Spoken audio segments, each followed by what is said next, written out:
All right, Shay, welcome to the show. Thank you so much for coming on the podcast. It's a pleasure to have you here. Yeah, thanks for having me. I'm glad we could make this happen. Yeah, me too. Both you and I know we've had some technical difficulties over the past week, plus scheduling. You're pregnant, you're going to be having a baby pretty soon. When's your due date again? End of September, early October. Okay, so it's Yeah, coming up. It's yeah, coming up, which we'll dive into all that. But first, I want to start off by just thanking you for being so vulnerable with your book, Becoming the One. It really was super transformative for me personally. Mhm. And I appreciate your vulnerability. I didn't know a lot about your personal story of what you went through.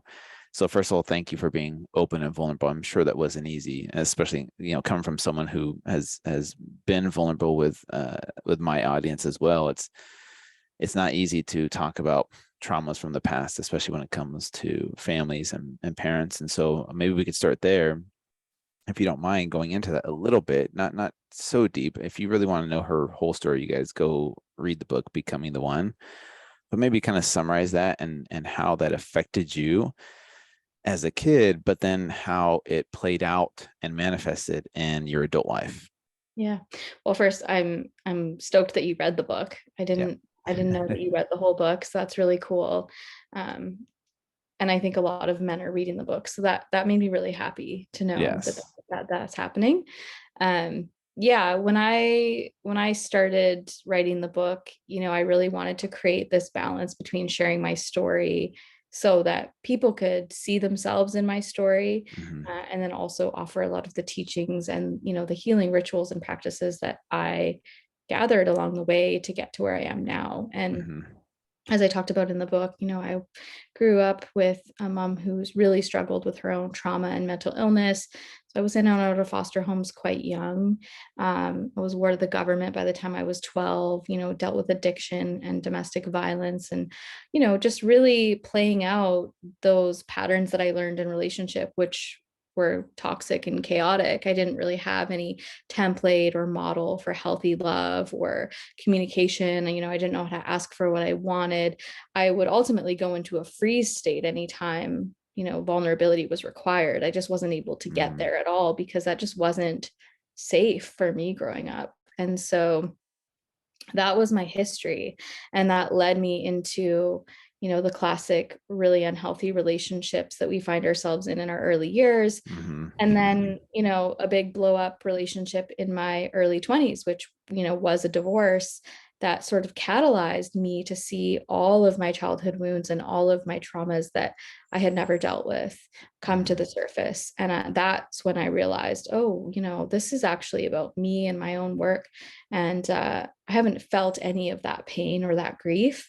And that was really hard to do. It was hard to face all of that.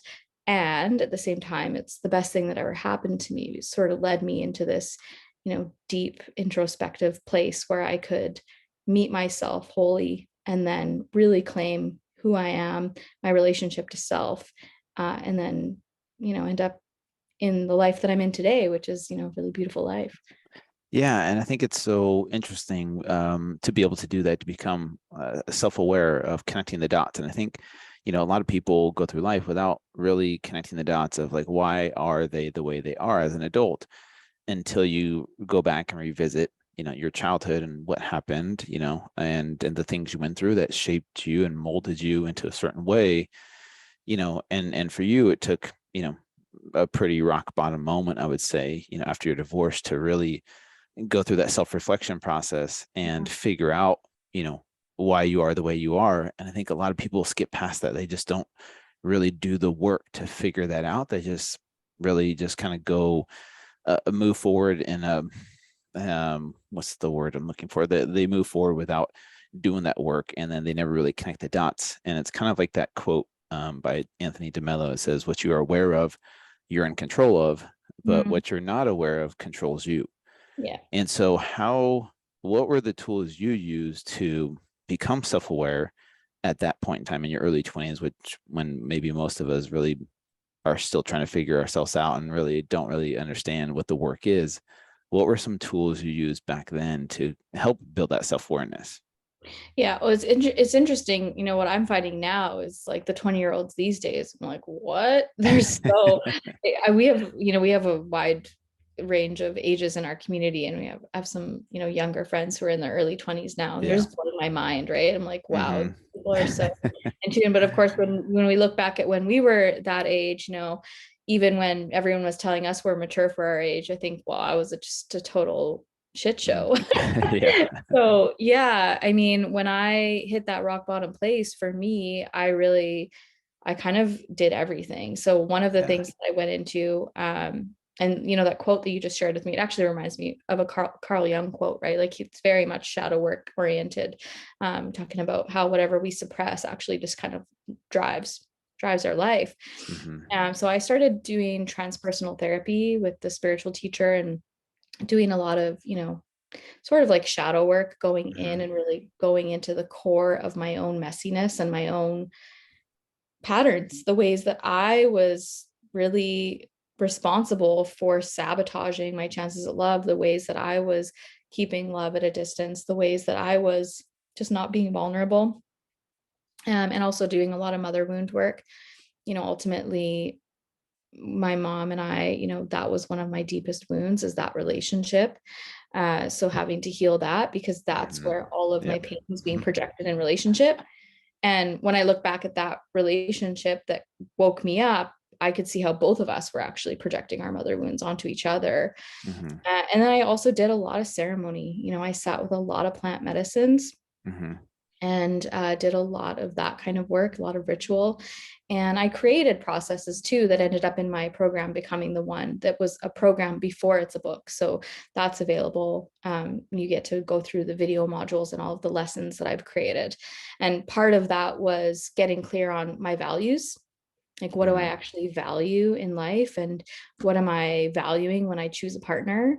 And really mapping out what I wanted my dream relationship to look like. Like, how much time did we want to spend together? How would we deal with conflict?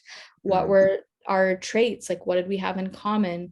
How were we going to, choose to do life together? What was our lifestyle going to be? Getting really specific, even down to very, very specific points of like, I don't want to be with a partner who drinks alcohol. Yeah. And, and I got all of those things. And, but, it does take this process of knowing yourself. So it was a very deep personal journey. There was no dating going on during that time. Yeah.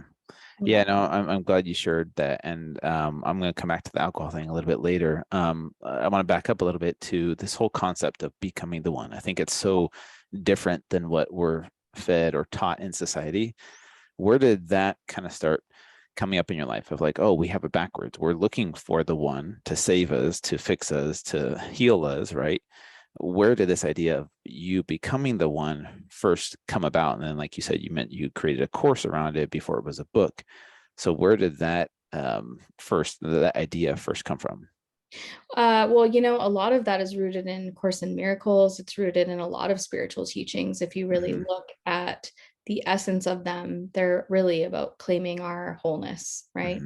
Hmm. And for me, what I have found is that, in my own history, I was always looking for the one. So every partner that would walk through the door, I would get really excited because I was coming from a wound, right? And I would want that person to come in and sort of make life better. And everyone that I work with carries a little bit of that as well. And our Yeah. culture, on some level, has this idea that, we're incomplete without another, or that we need our better half. You look at religion, that's a big one. It's like, Hmm. you're broken, you're born a sinner, right? And you need Hmm. God to be whole, and they will save you. But then what Hmm. we do is we deify partners, romantic partners. If you look at spirituality, the twin flame concept, it's the Yep. same thing. Like, your soul is broken in two, and then you have to find your other half, and it's Hmm. just there's just all of this messaging out there that basically says, if you're on your own, you're not enough. And on some level, as humans, we fear that. We feel that we're Hmm. not enough, or that there's something wrong with us, or, whatever the story is, we're too much for people to handle. Which of course, at times can be true too, but on a deep essence level, it's not true. Yeah. right? And so Yeah. I was realizing for myself, I got to be in right relationship with myself in order to really be in relationship with another. And whenever I worked with other people, I've found that that is the most empowering message you can give, because if you are out there chasing another person, Hmm. looking for love outside of yourself, if you believe that you need somebody to complete you, then it's really hard to stand behind your values and your boundaries, because Yeah. on some level you're like, oh gosh, like I have to get this person, otherwise I'm not complete. Yeah. It just kind of puts you back in the driver's seat, realizing that you're whole on your own. And when you create a conscious partnership, you're both whole, you're doing it together, you're sharing a path, but you're not enmeshed. Yeah, no, I believe this 100% because I've had my own experiences with, like, God, the universe reminding me of this lesson. I first went through like my first rock bottom experience after my divorce and leaving my religion in like 2015. And then that's what I discovered was like, oh, I need to become the hero of my own story. It's not Mhm. in this outside source of this other person that's going to complete me, right? Like the whole oh shoot, Jerry Maguire. Yes, Jerry Maguire Hi. movie. Yeah, you complete me, right? That whole concept. And then it was interesting is like I thought I figured it out. I thought I healed myself. And then just last year I went through a really dark, deep depression of something else happening with my heart breaking. And then it was the same thing where I'm like, okay, I'm being reminded that I need to learn how to show up for myself. And it was a painful reminder to do that, but that's kind of what I'm you and a lot of other people are trying to help other people out there is realize that you have the capability of fulfilling yourself and loving yourself to a place of healing and not in this outside source of like, maybe if I have money, maybe if I have this body, maybe if I have this person or this fame or this power, then I'll find that happiness that we're all trying to seek after that we think is outside of us. But it's hard to learn how to do that because no one really teaches us how to Mhm. love yourself, how to show up for yourself. Because it's just like there's no handbook for that. At least there hasn't been, growing up with that, or people don't teach that. It's not the mainstream, and so yeah, for me, I have my own personal experience with that. But I think it's hard for people. Don't you think? I think it's really hard for people to learn that lesson. And why do you think, if you agree with me, why do you think it's hard for people? Well, I mean, we live in such a materialistic, cosmetic culture, right? Hmm. Where we are constantly force fed messaging about how we look or what we own or what our status is. And it's really tough, I think, for most people to wade through that and to Hmm. realize that true happiness and contentment is actually a very humble experience. Like you don't need a lot. And Hmm. the right relationship will mean that you feel calm and peaceful. And we're just not used to that anymore. So many of us come from conditioning where our family systems were really chaotic. A lot of us weren't really given models for what it means to have healthy love and communication, to not Hmm. have to like work for love or earn it. Um, so yeah, it's tough when we're coming Hmm. from that place. And Yeah. I think now more than ever, most people who are exposed to this kind of content are realizing that there's more. And I've never seen such a wave of people claiming more and wanting more and asking for more. Hmm. And that's a really beautiful gift when we see people starting to wake up and see relationship for what it is, which is really two people who are meant to, make each other's lives safer and more fulfilled so that we have energy to give outward to our communities and to the world. If we're in this little bubble of just this relationship chaos, it's just a giant distraction. It just prevents us from sharing our gifts with the world. And so when we see that as the energy center, the relationship is the energy center, or it's the thing that gives us life to give to others, then Hmm. it really changes what we see relationship for, which is traditionally, someone to meet my needs, someone to validate me, someone to do what I want, someone to be just like me. And none Hmm. of those things are going to happen all of the time. And in fact, that's not what we actually want. Yeah. Now, this is a deep question. Do you feel like humans have always been this way, or do you think this idea of a conscious relationship is just something that we're tapping into now? Because, hundreds of years ago, people didn't marry for love, or romanticism wasn't really even around, since, I mean, not that I know of, back then, where it was more so, hey, we're marrying for safety, or security, or a partnership of, like, you take care of me, I take care of you, kind of thing, or provided protection. you know do you feel like this idea of a conscious relationship is a new concept, or do you think it's been around, since the beginning of time with humans? I mean, there's really no way to fully know unless we Sure. went there, right? I mean, certainly if you look back at the history of marriage, if you look back at, medieval times, I mean, gosh, thank goodness we lived back then. It's brutal. And of Yeah. course, marriage then was just mostly about arrangements, right? It Hmm. was about uniting, it was political, right? Yeah. And then you look at agricultural times where marriage was about ownership, Hmm. and women were essentially property, and they were Yeah. responsible for just producing workers, which is really gross, Hmm. and also very unnatural, and so I think we're at a time now where we have more than ever. We have more resources than ever as human beings. Life has never been easier for most of us. Yeah. And so we have the opportunity to raise our consciousness and expand the way that we show up in the world, and there's a Hmm. real opportunity. So, I mean, if you look back more at Indigenous cultures, I think that they have their own frameworks for what conscious relationship is. And a lot of that is like village community oriented. And I really strongly believe that there's a lot of medicine and teachings in those cultures that we can look at and learn from and heal the way we show up for the planet and for each other in our communities. And we're not able to go back and replicate things from the past. We are having to do things in a new way now. And Hmm. so, I think there's a bit of a balance. But when I look back at how communities work in more indigenous cultures, I feel such a deep remembrance within myself for the Hmm. way that humans are truly meant to live, which is not in nuclear family structures. We're not meant to be isolated, living in little boxes. We're not all meant to have our own everything. There's this culture of reciprocity and sharing and supporting and, villaging together where we take care of each other. Hmm. That to me is a reflection of conscious relationship. It's just one aspect, one pillar. Yeah.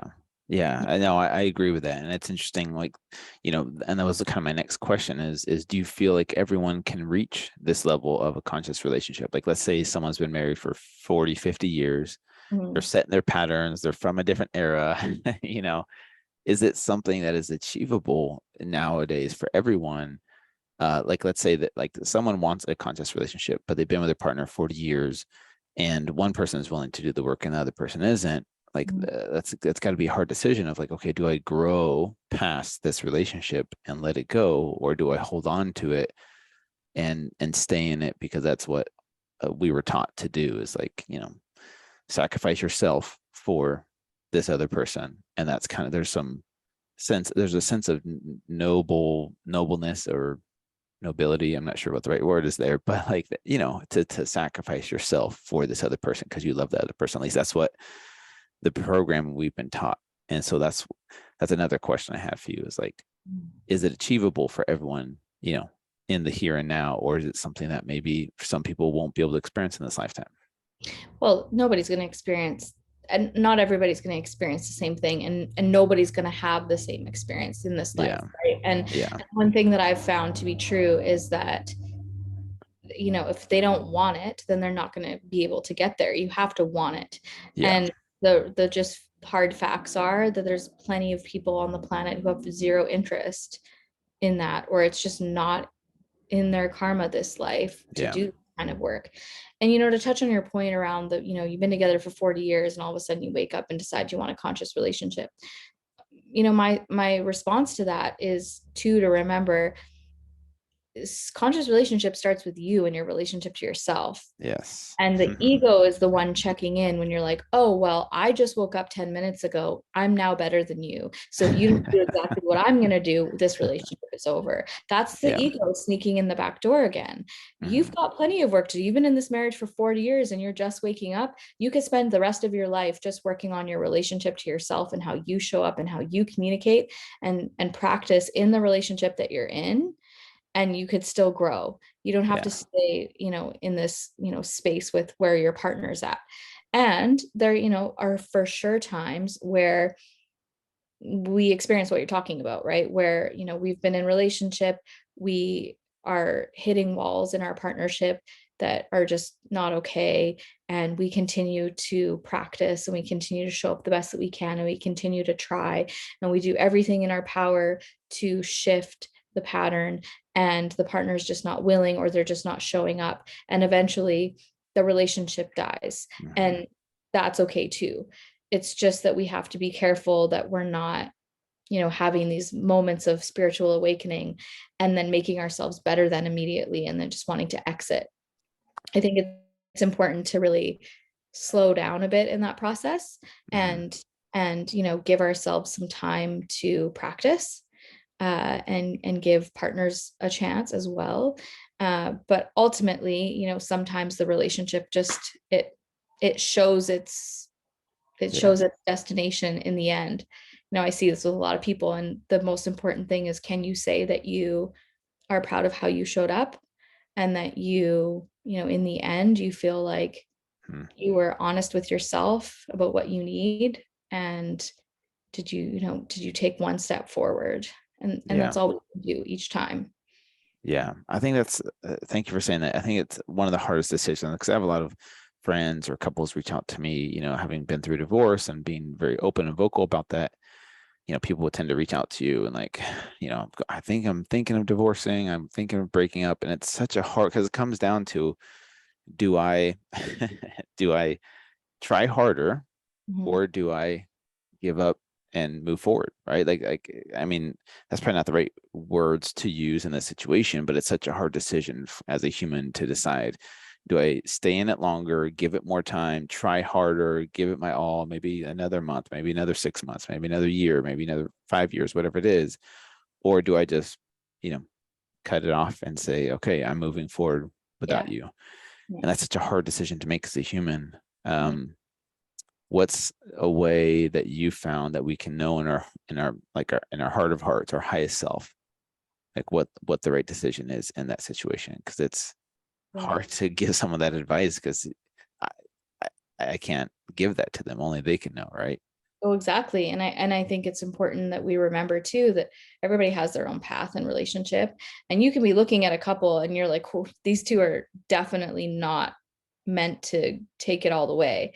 And it could be quite chaotic. You watch your friends in these relationships where you know that the relationship isn't really aligned. Yeah. And yet they need to stay in that relationship for probably another year or 2 years or 3 years because they're getting the medicine that they're here to get. And they Mhm. can't skip that step of going through it and having that experience. And so we kind of have to hold space and get out of the way, while also setting boundaries for how much we're willing to hold in that. Yeah.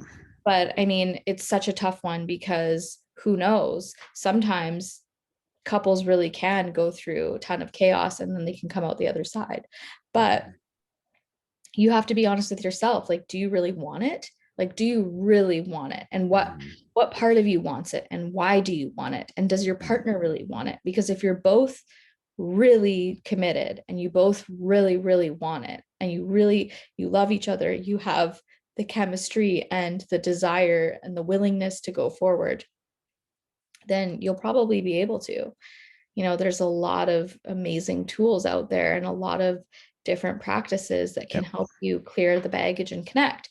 But if only one of you wants it, or you think you should be in a relationship, or you don't want to end it because you're afraid of looking like a failure, like these aren't good reasons to Yeah. stay. Yeah. So it kind of takes that like deep soul searching and that radical honesty with self. And if you don't really want it, that's okay. Yeah. That makes perfect sense. Thank you. Let's go into a little bit of the process of becoming the one. Like how, okay, people are listening to this, they're intrigued by the book, they're intrigued by your message, your message, and your social media. I love your social media, by the way. It's so good. It's helped me through so many times in my life, just like a post here and there or something. So it's really good. But this process of becoming the one, what does that look like? What does that entail? How does someone learn how to become the one? Mhm. Yeah, well, it starts out, usually most of us find ourselves at this crisis point or this rock bottom point or this dark night of the soul. Most of us find our way to this work because something in our life is tragically not working. And I say this in my book, it's like I don't often run into someone who's having the best time of their life and then they just decide to make huge changes. Mm-hmm. It's usually because we're in some sort of pain or suffering and we want out. Mm-hmm. And so there's this motivation. I find being in a state of grieving is actually a really beautiful time to come to this work because we're so open and we're so connected spiritually at that time as well. And it really starts off with looking at our history. What is our Mm-hmm. conditioning? What is our inner child reflecting back to us? Have we even checked in with them in the last 30 years, or 40 years or 70 years? Um, where are our beliefs about love and relationship and vulnerability and intimacy coming from? And what are those beliefs? What are some of those patterns that we're bringing to the table?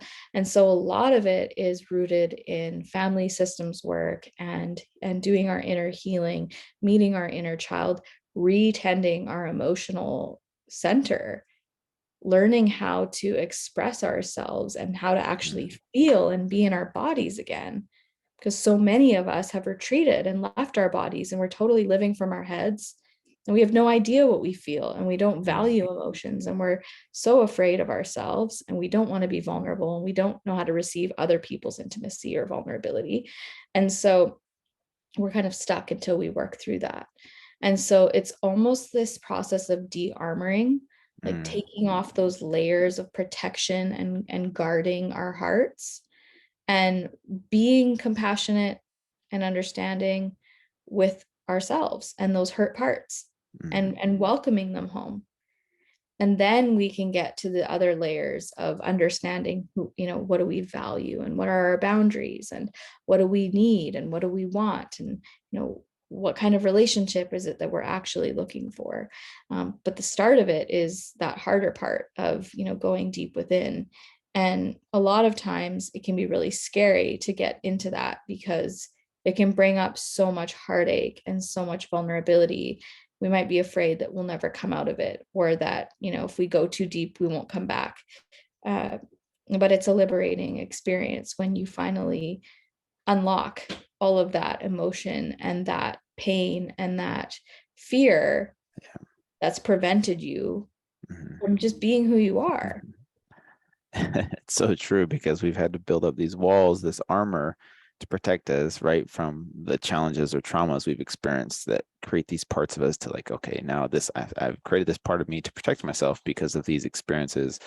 And that part has served you for a period of time. And now that you're older, that part's still there, doing its thing, but it causes, issues later on in life unless you're willing to kind of accept that part of you. You mentioned in your book a lot doing inner child work, and you mentioned it just again.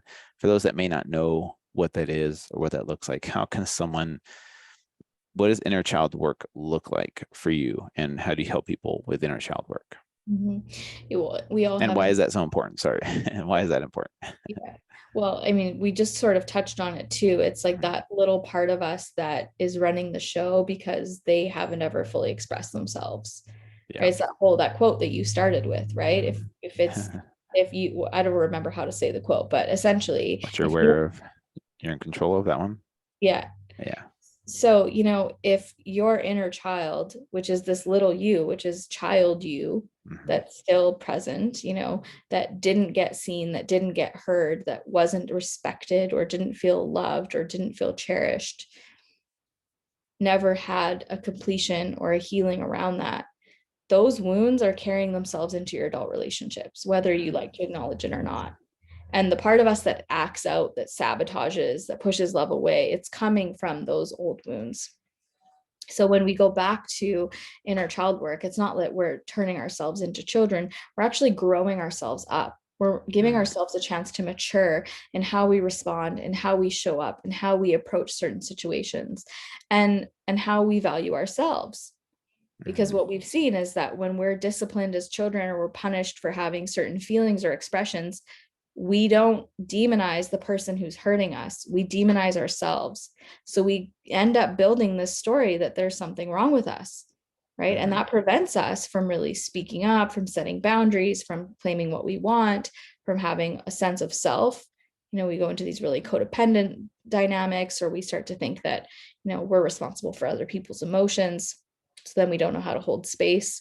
It gets really messy. So what we're doing is we're looking at what little me felt and needed and didn't get, and how can I give that to myself now so that I can be an adult in my relationships, and so that when I'm triggered or when I'm upset or when I'm feeling this big feeling that's been triggered because Yeah. this is a familiar feeling for me, instead of reacting from it and having a tantrum or avoiding and ghosting someone, we can show up as an adult and communicate and deepen in connection from those moments instead of implode. That's the difference, right? So it's, we want our inner child to have a voice, but we don't want them to drive the bus. Yeah, that is so beautiful the way you said that. And you do such a good job in the book of doing that as well. But it's so important. It's so true. We are just, we're all just children in these adult bodies still throwing tantrums, right? Until we figure out why we're throwing these tantrums, what are our triggers and where does it stem from? And so you do a really good job of that. I'm very curious to know, I know you're going to be welcoming your first child here very soon. And if you and me and people, I don't want to say our age because I know you're a lot younger than me, but like in this group, we went through traumas, challenges, adversity, hardships that have molded us into who we are today. And so I think now we look back at the value that that brought into our lives, because without that struggle, we wouldn't really probably figure out, well, maybe, but you know, it made us into who we are. So there is value in having that suffering, that adversity. But now, for me, my daughters are 11 and 13 now. It's like, how do I recreate that adversity for them? Because I'm come from a place of being healed and I want to show them love and give them love and protect them from the traumas and keep them from having to go through that. But I almost feel like now that they're older, I'm like, maybe I'm doing them a disservice by showering them with love all the time, because there's not really any adversity that they're learning the lessons that I learned. And that's my dilemma now as a parent. And I don't know if you have the answer to this, but I'm just trying to figure this out. It's like, how do we recreate that in a safer way so that they can learn and grow? Because I feel like there's not a lot of growth from not having that trauma or that adversity, right? And so does that make sense? That's a hard question, Yeah, but it's well, like kind of a dilemma it I'm in right does. now. Yeah, it Yeah. does. And and I validate, your fears. And also, we don't need trauma to grow, Hmm. right? As human beings, we don't need trauma to experience adversity. Life is already going to throw you challenges. Yeah. The one thing that we can do is to provide our families with a safe and nourishing foundation, which you have done, Hmm. right? You've broken that pattern. And, it's really this interesting mindset where so many of us have endured so much trauma that we actually believe that, that's just the way that life is, or that Yeah. that's the way that it should be. And again, if you look back at more community oriented village type culture, there was so much support, so much love, so much togetherness. We didn't have to do it all on our own. Yeah. And of course, there's a shadow to every aspect. There's never been utopia. I don't believe there ever will be. And I think that there are better ways to do things than we're doing them now. Yeah. And that looks like having community support and knowing that you can never love a child too much. You can never love a human being too much. You can never give them too much appreciation and empathy and support, because what happens when we create these foundations for healthy families is that the whole world shifts. Hmm. That's why I do this work. I'm doing relationship work, right? But how I see it is that if I can help people heal and then create healthy families, Mm. then what we're going to see 30, 40, 50 years from now, 70 years from now, is we're going to see a shift in politics. We're going to see a Mm. shift in how our world is run. We're going to see a shift in how community service operates. We're going to see a shift in every pillar of the world that we want to see changed, because people grew up feeling loved and safe and seen, and they had the energy to give. Mm. They didn't have this ego driving them because they were so wounded. I mean, you look at Donald Trump, he's a perfect example to me of somebody who probably wasn't loved very much Yeah. as a child, someone who has great influence. Yeah. Imagine if he had been loved. Yeah. How much influence could he have had in a more positive way? Hmm. Right. And whatever you think of him, we don't need to get into it. But all I'm saying is that we see these big figures of power, and all I think is, you weren't loved. Yeah. And imagine that if we could all shift how we show up for our families. To me, that's the obvious way that we could change the world, because we go out into the world trying to prove something when we never felt seen, Yeah. and we usually do it in a destructive way. And so I feel that there's going to be so much challenge ahead for your girls in so many ways, and for all of our children. And we don't need to apply any more pressure. Yeah. We need to be the safe place for them. And of course there's little things we can do, like you just don't hand them everything. You can teach them work ethic, and you can take them traveling, and you can Mm. bring them with you on volunteer missions. Hmm. Out here, I work with the food bank, and I'd love my daughter to be a part of that one day. But it's just, there's so many ways that we can teach our kids how to give back, and to see how much they have without having them traumatized. Yeah. No, Yeah, yeah. No, I totally agree with that. And that was, thank you for saying that. It was very beautifully said. And it really helped me out personally. I think a lot of other parents as well, because like, breaking, generational cycles of trauma is hard work. You know this, I know this. It's freaking hard, and it's never ending. And it's not like, oh, now I'm done. And then throw in, raising children and trying to do the best you can, and learning from your mistakes and then your parents' mistakes, and trying to do your best. And sometimes you're just feeling like, am I even making a difference? Am I even doing this? But I think we get so trapped in the here and now of like different phases of life, right now my girls are going through hormonal changes and that's not easy. Like, it's just not. Like, I read a book called The Female Brain, and she talks a lot about hormonal surges and how powerful these chemicals are in these little tiny bodies, and how like really it's out of their control, right? A lot of this stuff is out of their control at this age, and it's really developed a lot of empathy on my end for the stages that a woman has to go through throughout her life, right? It's not just in one phase, it's multiple phases. And so anyways, I guess what I'm trying to say is like, I am trusting in the approach of I'd rather err on the side of loving too much than not loving enough. Does that make sense?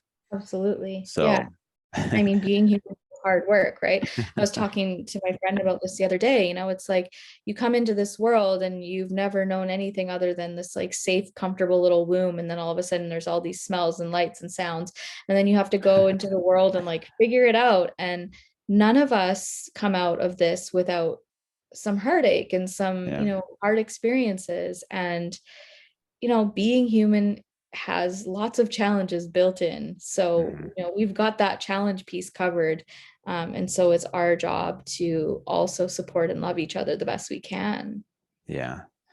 In your book, and I'm bringing back to this alcohol thing. I'm very interested to dive into that part, because I feel like, how do you know when something like that, like for example, you mentioned that I want to find someone that doesn't drink alcohol, right? And you have a very detailed list of like what you're looking for in a partner and a conscious partner. Um, how does someone determine what that thing is? Because maybe for some people they're like, well, if they drink, that's okay. Or like, how do you know what your value is of like, this is a hard no for me, Mhm. no matter what?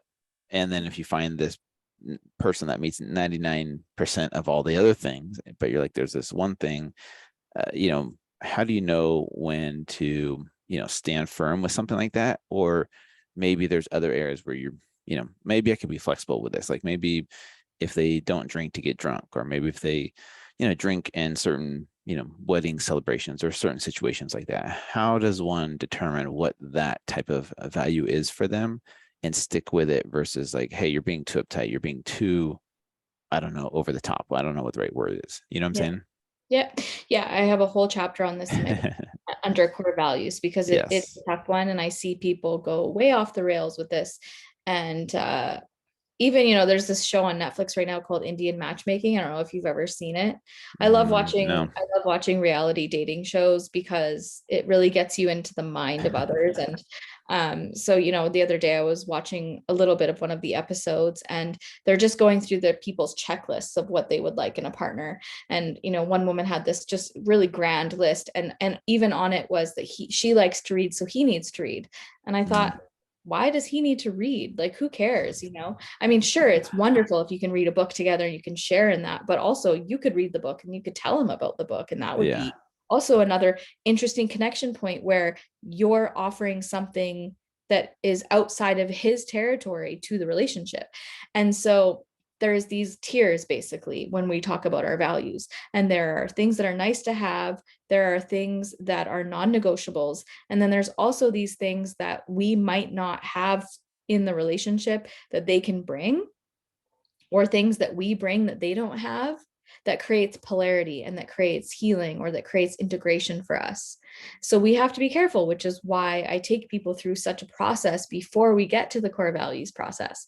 Mm, Because if you just dive right into the core values and then you make your list, chances yeah. are you might be coming from a really unreasonable place. And we people aren't checklists, and there was a lot of things, for example, in my checklist that Ben and I had to create over the years. Like what I wrote down for what our conflict style was going to be, you can bet your butt we did not have that, right? Like I Hmm. wanted it, he wanted it, but we started out with the same old patterns that we didn't really want to have, right? And it took us years to get to the point where now our conflict style is what I wrote down, 8 years ago, Yeah. right? Whereas for me, something like, they're awake they want to do the work, they are interested in growth, they don't drink. For me, those were non-negotiables. Why? Well, partially Hmm. it's my childhood, right? I grew up with an alcoholic mother. I Yep. never saw anything but destruction. I have so much addiction in my family. I don't even like the smell of alcohol. I don't want it. If I have children, I don't want alcohol around. It's just Yeah. not part of my lifestyle. And it's a pretty strong non-negotiable for me. Whereas, I do love to read. I used to read 3 books a month. Ben wasn't a big reader. He's a podcast guy. Doesn't matter. We can talk about what we're learning. Yeah. And so we have to be careful wanting our partner to be exactly like us, because A, that's boring, and Hmm. B, it's totally unrealistic. Why would you want to have a partner who's exactly like you? Yeah. Yeah. We think we want that, but we don't. So you have to go through this process really of knowing yourself, to accepting yourself, so that you can accept other people, because there's no perfection. And if we're expecting ourselves to be perfect, we're definitely going to expect others to be perfect. So it's like this whole process Yeah. of letting go and surrendering, and knowing, of course, if I say I don't want to be with a person who has an active addiction, that's a pretty hard non-negotiable for me, versus, I'd love a person who loves spaghetti, Yeah. well, doesn't matter. You can have spaghetti and they can have steak. So you have to tune into also, what does this value mean for you? What would Hmm. it look like if you didn't have it? You Yeah. know, what is your fear if they don't have it? And how could this be a good thing? Like what gift could it bring if they don't have it, versus is there a really negative outcome? So you have to explore that. Yeah. Yeah. No, that's deep. That makes perfect sense. It gives me a lot to think about. I think a lot of people um could learn a lot from that. It just takes a lot of like you said, self-reflection and figuring out what feels true to you. I feel like I have a lot of people in my life that go through similar this kind of situation, which I'm gonna describe to you in a second, is, you know, maybe there's, and I hate using the word like people on different levels, right? Because I'm not saying one level is better than the other. I'm just saying maybe someone is into doing the work and they are seeking conscious relationship, but they meet someone that there's a deep connection with that maybe isn't on their level as far as doing the work, but you can tell that that person's willing to do the work and willing to learn, and they're coming to you to learn because you've kind of done the work, you've been there, you've done that, and you could teach them. And sometimes I feel like, people get stuck in that pattern of like, oh, I can save you, I can help you, I can, I can help you heal, which brings a sense of fulfillment. And but at the same And time, kills your sex life.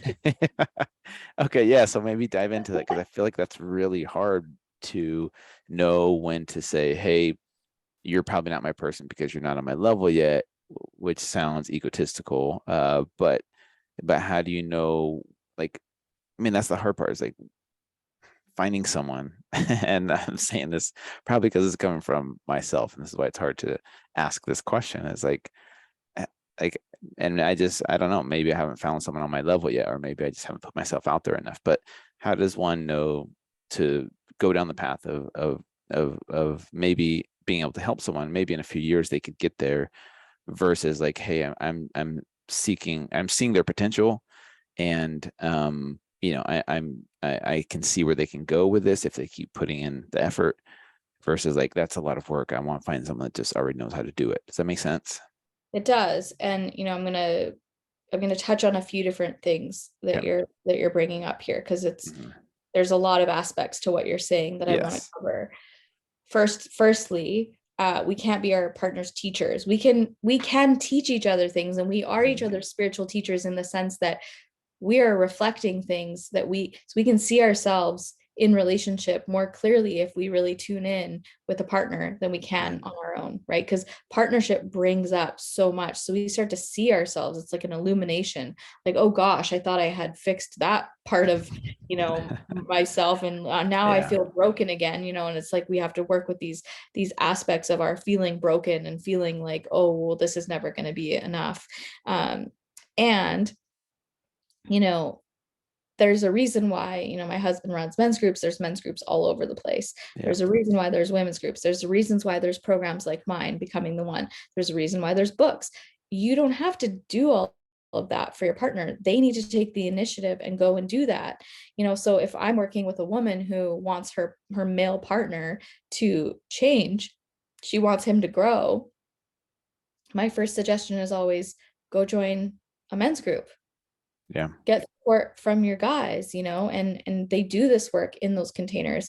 My husband runs addiction circles, and he runs conscious relationship councils for men, where he works with men for 6 weeks or 10 weeks, and takes them through what they need to know in order to show up as conscious men in their relationships. Mhm. And some of these men are in same-sex partnerships, and some of them are with other women, and it's the same core principles that women need to learn as well.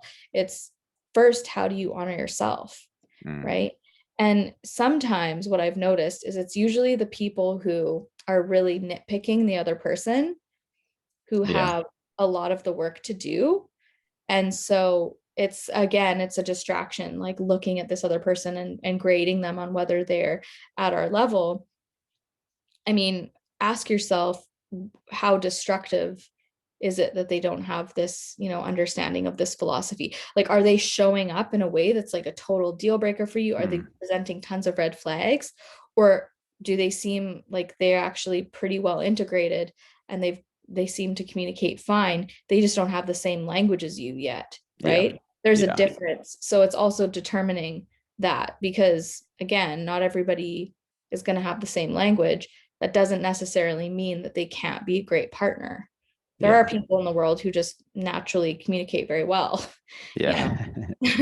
Yeah. So we have to remember that, we're not dating projects. Mm. And if a person really wants to grow, we can for sure say, well, here, check out this resource or check out that resource. Or, I have a lot of the people who join the men's group are referred by their partners through Rising Woman, right? Like, Mm. Ben's always telling me how a lot of men join the group because they find out about it through someone who's part of one of my programs.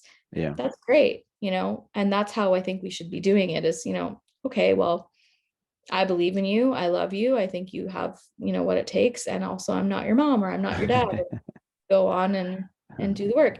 You can decide if you want to do that work together. I think we get really stuck in this idea that we've got it all figured out and that we're better than our partner. And there's always more to learn. Yeah. Yeah, there's always more to learn. There's always more work to do. Yeah. Like I said before, it's a never ending process. There's always going to be something to work on. And yeah, no, thank you for that. I appreciate that. And I think maybe I'm feeling called to have been on at some point because I think it'd be good to get his perspective because what you guys have created is amazing. It's beautiful. I think a lot of people see you guys and are like, wow, okay, Mhm. not just relationship goals, conscious relationship goals, you know, Yeah. like that. It's so beautiful. And, I'm not saying that you guys don't have problems or arguments. I'm sure you guys are still human, but it's beautiful to see what you guys have created. And I love your book because you go so deep into your journey, especially. And my last question for you, Shay, is what do you want people to get out of this? Like, what's your hope with, with this book and the work you do, the work that you and Ben do? What Mhm. is your hope for the future? And what do you want people to get out of this? I mean, ultimately, my dream is that people just really value themselves and that it sounds cliche, but really, I want people to deeply love themselves, not in the like Hallmark way, but in the true way of knowing that who they are is good and who they are is enough, and that they don't have to punish themselves for things that they experienced in the past, or they don't have to repeat patterns that they learned from their childhood, that they can actually break patterns and Mhm. really transform the way that their relationships look so that they can have healthy lives and healthy friendships and healthy community relationships and healthy families. That's what I want. And it kind of comes back to what I said before is this is my philosophy is that if we can work with ourselves on this level and heal ourselves to the point where we begin to co-create these conscious relationships, then we co-create these conscious families. And then when you look at the impact of that decades down the road, the way the world looks is different, and so that's really what I want to see is in people knowing that it doesn't have to be painful and that love doesn't look like chaos and you don't have to chase people who don't see you, and that your partnerships are meant to be these really safe, fun, peaceful, happy places where you're with someone who ultimately supports you and loves you and cheerleads you and celebrates you and lifts you higher. That is what a relationship is supposed to be, and anything other than that is a wound playing itself out. And I want to see that shift for all of us. Yeah, that is so beautiful, beautifully said, Shay. I really appreciate that. Yeah, I'm so grateful for your work and what you've done. And I know we met, man, was it 6 years ago we met? It was more than that. It was Yes. more than that. Really? It, yeah, I Dang. I think it was like it was, well, it was like 7 years ago. Maybe it was. Yeah, That's a I think long time ago, though. we met with Sean and Anne Yeah, shout out to in, Sean, in LA. the Model Health Show, Sean Yeah, Stevenson. I was just on his podcast in January. Ben and I were in LA in I saw January. that. We got I to saw see him, that. and that was like the first time I'd seen them in a long time too. Yeah, Yeah. yeah, I know Anne was a huge fan, and I'm grateful that we met that one day. So thank you for coming on the podcast and for sharing your truth. And super stoked for you guys to bring a baby into this world. I know that feeling, and it's gonna be so awesome, and it's so cool, like knowing where you guys are at today. It's just gonna be so beautiful, and I'm really excited for you guys. So make sure and take care of yourself. And I appreciate you coming on. Where can people get in touch with you, or where do you want to send them to? Yeah, my website is sheleanaaiyana.com and risingwoman.com. We can put those in the show notes too. I know my Yep. name is hard to spell. Yeah. And of course, I'm on Instagram as well at Sheleana Aiyana and at Rising Woman. And my book is available online, Amazon, in stores, bookstores. It's available in most countries. We're going to be publishing in more languages soon, about 10 other Awesome. languages. That'll Wow. take some time. But that's where you can find me. And Yeah, thanks for your time. Thanks for asking such Yeah. good questions. It was a really good conversation. Yeah, and I had a great time. And it just so everyone knows the book is not just for women. It really is both for men and women. I think it's for everyone. Just learning to show up for yourself and love yourself as you are. And I think everyone deserves that. Everyone's worthy of that. So thank you, Shay. We'll be in touch, and until then, I'm sure the next time we talk to you, you'll be a mom. Thanks. Okay. Take care.